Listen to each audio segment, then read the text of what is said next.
nos sincères remerciements, Monsieur le ministre, que nous rencontrons à la suite de la rencontre que nous avons eue à l'hôtel Tiana,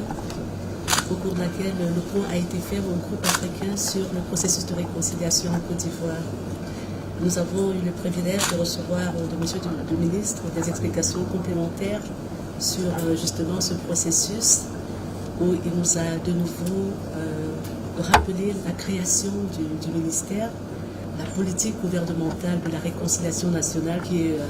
une option, un axe majeur de la politique du chef de l'État, le président Alassane Ouattara, et qui a bien voulu le nommer à ce poste, lui qui est un membre d'un parti de l'opposition, notamment le PDCI, et il a déroulé le contenu de la vision de ce ministère, qui est vraiment de faire le point sur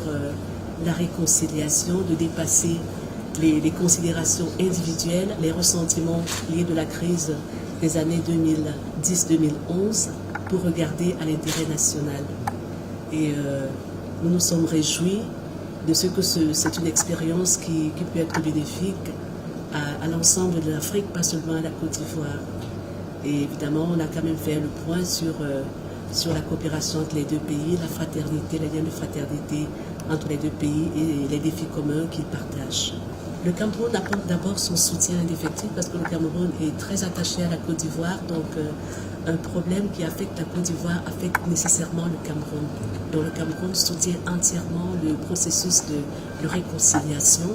il soutient les acteurs, il soutient la vision, il se félicite des résultats. On a aujourd'hui les différents partis politiques qui se parlent, les différents responsables politiques qui se parlent, qui se sont engagés à ne plus avoir recours à la violence et puis qui ont accepté de s'exprimer dans les urnes